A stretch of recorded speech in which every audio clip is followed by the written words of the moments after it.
Olá pessoal, bom dia, tudo bem? Estamos aí hoje num horário também diferenciado, né? Normalmente é mais final de tarde ou à noite, hoje estamos pela manhã, aí testando os horários também, e testando aí as possibilidades, né?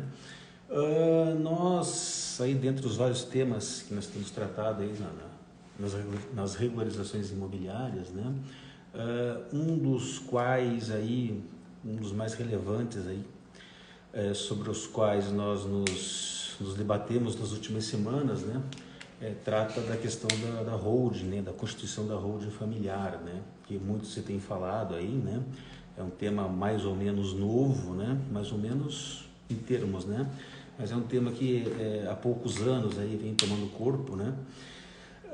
E um cliente nos procurou aí, né, e nos indagou das possibilidades aí de se constituir a holding, né, familiar, que é uma empresa familiar, na verdade, né, e das possibilidades aí do que traria aí, em tese, de vantagens aí para a família, né.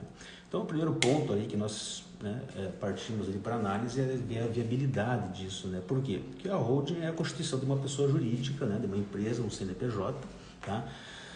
No qual todo o patrimônio pessoal, familiar, ele vai ser transferido, né? Patrimônio imóvel e mesmo móvel, né? Mesmo ativos, etc., ele vai ser transferido para dentro dessa pessoa jurídica, né? Vai passar a compor o acervo patrimonial da empresa, né? Então, no primeiro passo, analisamos ali, e é importante sempre analisar a viabilidade, né, de se fazer isso, né? Em que sentido? Não é todo, não é qualquer patrimônio que vai viabilizar a constituição de uma pessoa jurídica de uma empresa, né? Então, vamos fazer uma suposição. Não é o fato de ter lá um imóvel de 300, 400, 500 mil reais que vai justificar, né, a constituição de uma pessoa jurídica, até porque existem aí questões tributárias a serem consideradas, né, além de tudo.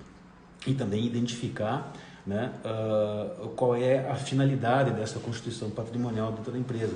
Se esses bens, se esses imóveis, eles vão servir simplesmente para se resguardar o patrimônio, né, pessoal ali dos sócios dentro da pessoa jurídica, né, sem uma utilização específica, ou se esses imóveis vão ter uma destinação comercial, né, que é o caso aí, por exemplo, de imóveis que servem aí a locação, né?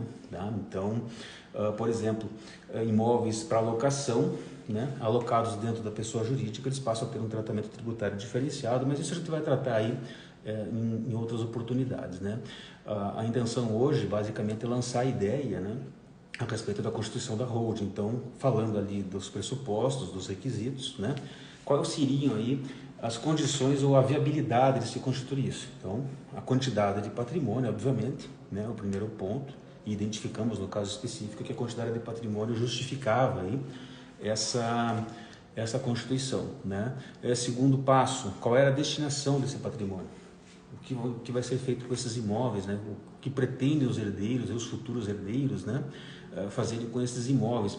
Esses imóveis vão ser para uso próprio ou esses imóveis vão ser destinados aí à constituição de renda através de locação, enfim, né, loteamento, etc., porque se trata de duas áreas imobiliárias ali de áreas consideráveis ali, né? Identificado isso, né, partiu-se aí para análise da questão da Constituição em si. Por quê? Né? Tem-se que se ter em mente que a constituição de uma holding todo o patrimônio familiar vai ser colocado dentro de uma pessoa jurídica, dentro de uma empresa. E os herdeiros, né, ou os proprietários desses imóveis aí, eles vão acabar sendo sócios dessa empresa, né, com participação societária, patrimonial dentro dessa empresa, porém, eles não vão poder dispor desses bens, né, fisicamente. Ou seja, a partir desse momento, né, em que os bens pessoais são transferidos para dentro da pessoa jurídica, né, esses bens passam a compor o acervo patrimonial da empresa e os familiares, né, os herdeiros, os sucessores, aí, eles passam a ser cotistas dessa empresa, né, com direito a cotas, tá, e não mais com o direito direto de uso e fruição desses bens. Eles podem usar e fruir, sim, de acordo com as regras estabelecidas ali na Constituição da pessoa jurídica ou no contrato social, né. Então, qual é o primórdio da constituição da pessoa jurídica de qualquer empresa, e na holding familiar muito mais, né? É o consenso, o acordo entre os sócios, entre os herdeiros, né? No sentido de que eles têm que ter isso muito claro, né, e tem que haver aí o consenso, tem que haver aí o entendimento, né? Qualquer hipótese, qualquer situação em que um divirja ou que um não entenda, né, que a coisa possa ser administrada ou gerida dessa forma, aí já começa a se ter aí uma inviabilidade, né, da constituição da pessoa jurídica, né? Por razões óbvias, né? Se alguém não concorda com a destinação, né, do patrimônio físico dentro da pessoa jurídica que vai ter uma gestão, né, não há como se manter isso, e aí a constituição da holding familiar nem sequer ela é recomendável, né? Então o consenso entre os herdeiros / sócios, né, ele é primordial. E isso implica em que, efetivamente, né? Então o que nós temos na situação que nós tivemos aí real e prática, né, nós temos ali, né, são dois, e a situação mais corriqueira, na verdade, embora hajam outras situações de constituição de holding, né, mas a mais comum existem os autores futuros da herança, que são os titulares dos bens, né, geralmente o patriarca e a matriarca, né, os herdeiros, já esse patriarca e matriarca num estágio avançado de idade e tudo mais, e os herdeiros preocupados aí com essa questão da sucessão. Por quê? Né? Sabemos aí que inventário, arrolamento, etc., está sujeito aí, além do procedimento, ao recolhimento de imposto, né? Que é o ITCMD. O ITCMD ele é 4%, né?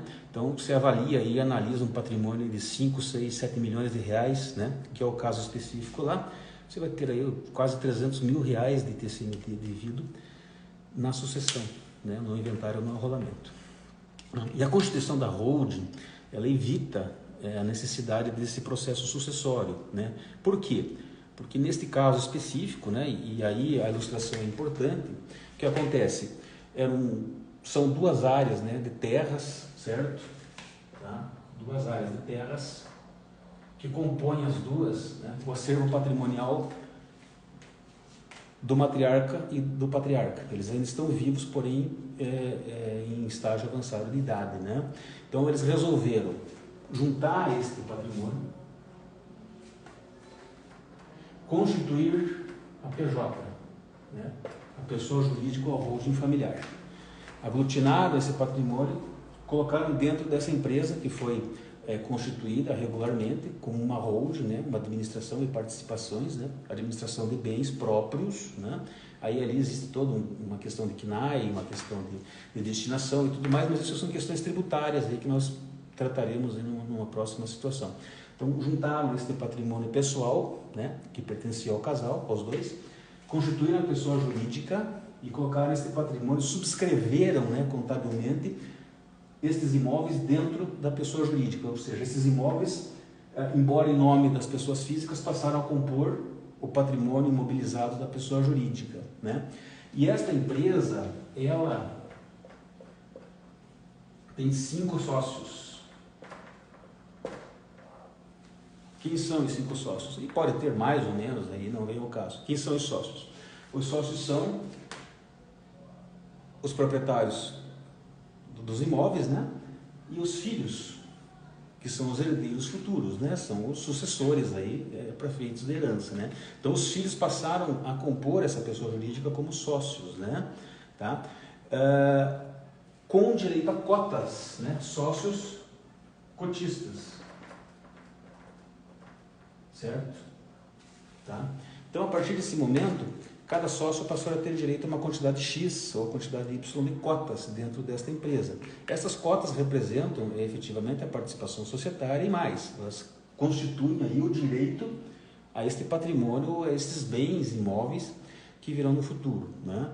Que serão aí transmitidos, né? Ou que seriam transmitidos pelo direito sucessório no futuro, no caso de falecimento dos pais, né? Isso é uma coisa que vai acontecer em dado momento, né? Isso é fato, né?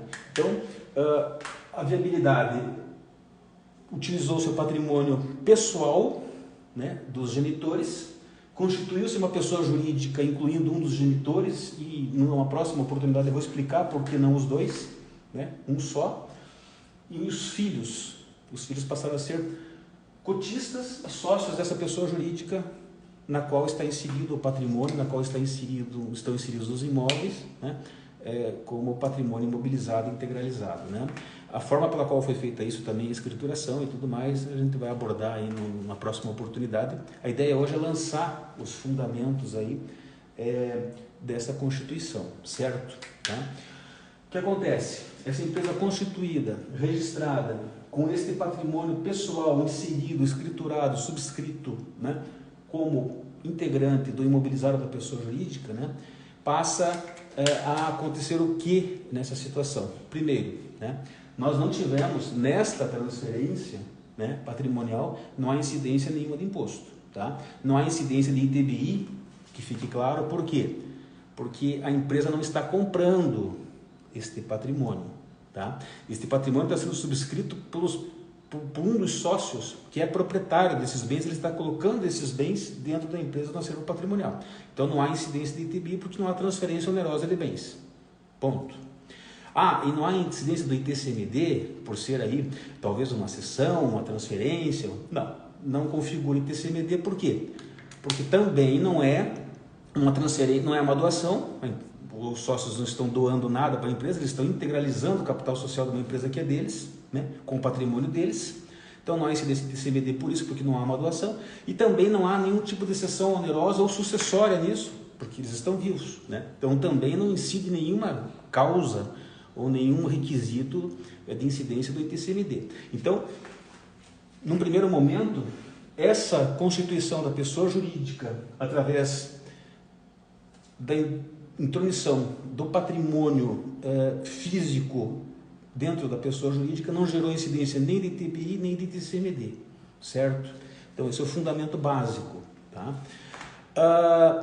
E em caso de falecimento aí do genitor, que ele ainda é sócio, ele está vivo ainda, né? E ele é cotista dessa empresa também, e essas propriedades estão em nome dele, né?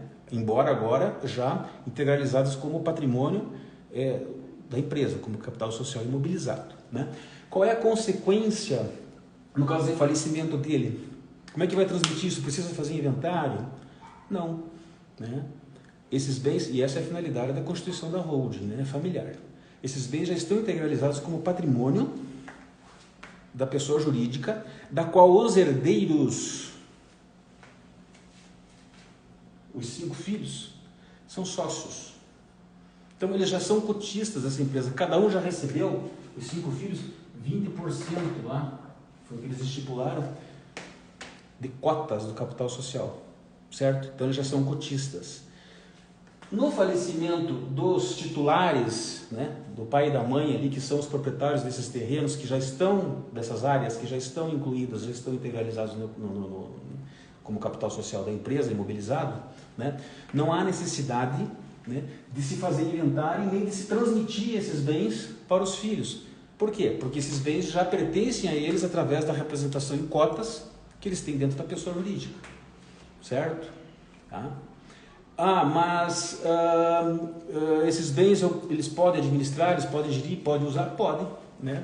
Dentro das regras estabelecidas para a pessoa jurídica, para a empresa, né? Eles podem usar e dispor de forma livre. E mais, né?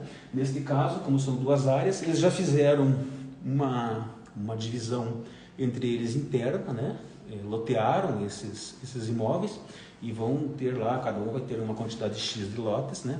E vou destinar para aquilo que eles bem entenderem dentro da pessoa jurídica, né, obviamente, tá? Mas podem usar e dispor disso livremente, e o direito deles, né, o direito sucessório que seria garantido ali pelo inventário, no caso de falecimento, já está garantido antecipadamente pela participação em cotas dentro da empresa. Eles já são sócios cotistas e essas cotas já representam uma fração, uma porção equivalente àquilo que eles teriam direito, obviamente, por sucessão no inventário, aos imóveis que estão constituídos dentro da holding, dentro da pessoa jurídica, né? Esses imóveis aqui, tá? Então, o facilitador aí nesse caso é este. No caso de falecimento dos pais, não há necessidade de abrir inventário, né? De arrolamento, nenhum tipo de processo sucessório, tá? Para acertar a questão da herança. A herança, né? O acervo patrimonial, ele já está inserido na pessoa jurídica da qual eles são sócios, são proprietários, né? Então eles já podem usar e dispor, administrar isso da forma que eles quiserem, tá? Há outras nuances, né? Por exemplo, esses bens, eles se destinam aqui, né? É uso próprio, eles vão usar comercialmente isso, vão locar, vão ceder, o que eles vão fazer, né? Aí existem regras, obviamente, dentro da pessoa jurídica, eles não podem ceder, né, sem autorização dos demais, mas isso são regras estabelecidas de constituição da própria empresa, são regras comuns, né? Existe a questão, esse patrimônio está blindado, né? Existe aí um mito, né? Vamos dizer assim, de que quem quer blindar patrimônio pessoal constitui os grandes empresários, né? Obviamente aqueles que têm uma quantidade expressiva de patrimônio. Eu volto a dizer, não é viável, né? Do nosso ponto de vista, você constituir uma holding para colocar um terreno dentro, um apartamento, um imóvel de valor aí que não seja expressivo, né? E quando falamos em valores expressivos, nós falamos aí na casa dos milhões de reais, né? Porque não vale a pena realmente, do ponto de vista fiscal, tributário e tudo mais, você inserir um imóvel, né? Supor lá de 500 mil reais dentro de uma pessoa jurídica. Isso não tem efeito prático nenhum nisso, né? Tá? Isso não vai te trazer nada de vantajoso. Neste caso sim, que é um patrimônio expressivo de quase 7 milhões de reais, né? E aí a lógica tem que girar em torno disso, né? Mais ou menos. E é um patrimônio expressivo e são vários sócios, né? Mas há consenso entre eles, então se constituiu essa pessoa jurídica e esses são os casos mais comuns, né? E aí sim, obviamente que a partir daqui, a forma, a destinação, o que eles vão fazer com esses bens e tudo mais, vai implicar aí numa questão de diferenciação de regime tributário, por exemplo, né, uso próprio, né? Qual é a tributação?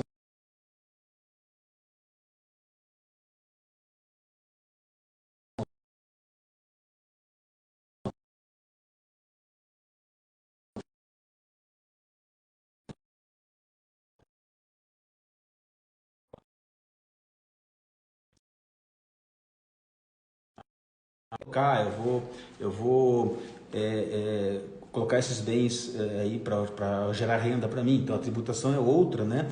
Porém ainda, se você coloca um bem como pessoa física, né? Você tem uma incidência básica de 27.000% de imposto. Não estamos adentrando nesse assunto agora, né? Como pessoa jurídica, você locando esses mesmos bens, é 11%, né? Então você tem uma redução de carga tributária também, como vantagens e tudo mais, né? Enfim, aí são questões que nós vamos tratar posteriormente. Mas a base, o fundamento da Constituição é esse, né? Os sócios, eles já antecipam, por assim dizer,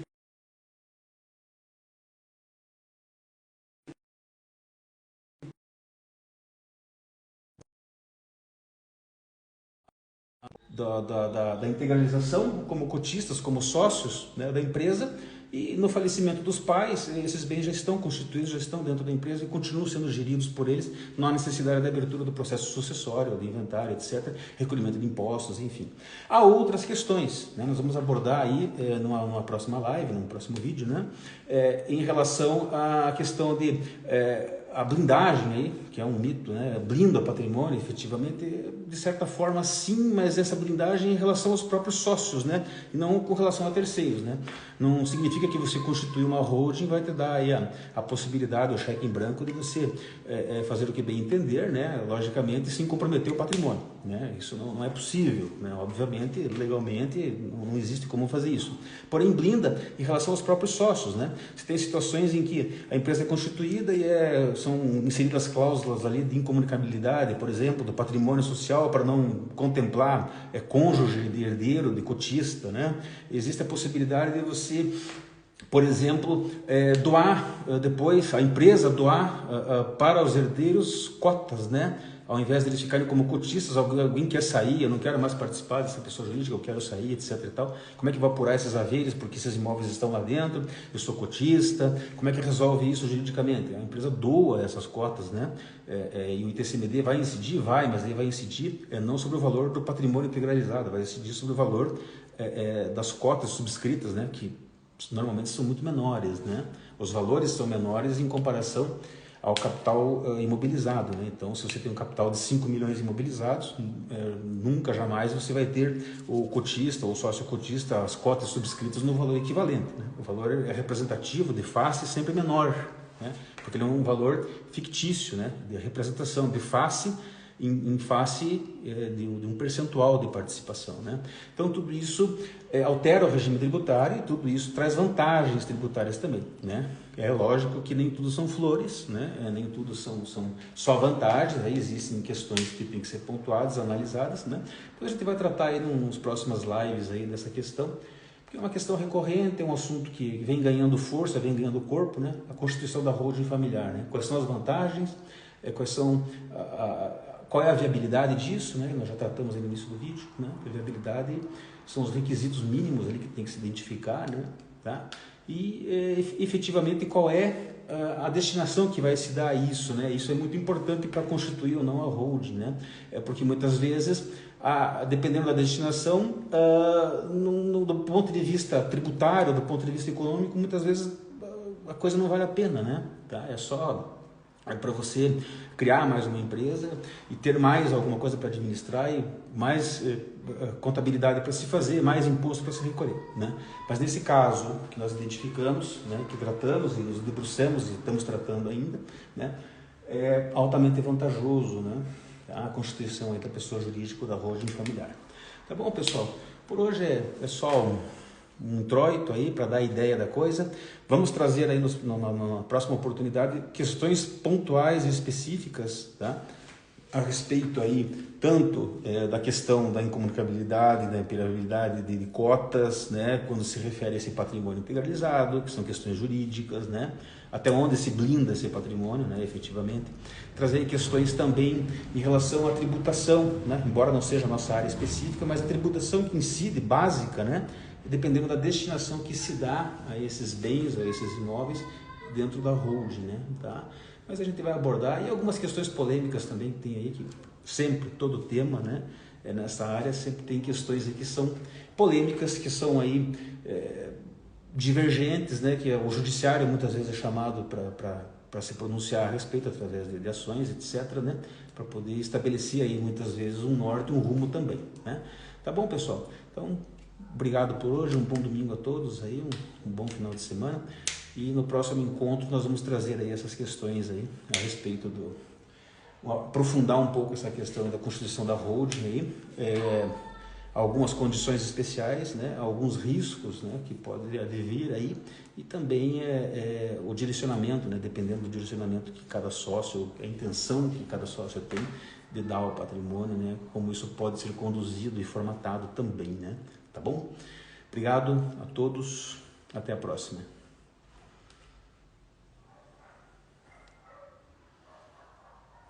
Encerrar agora?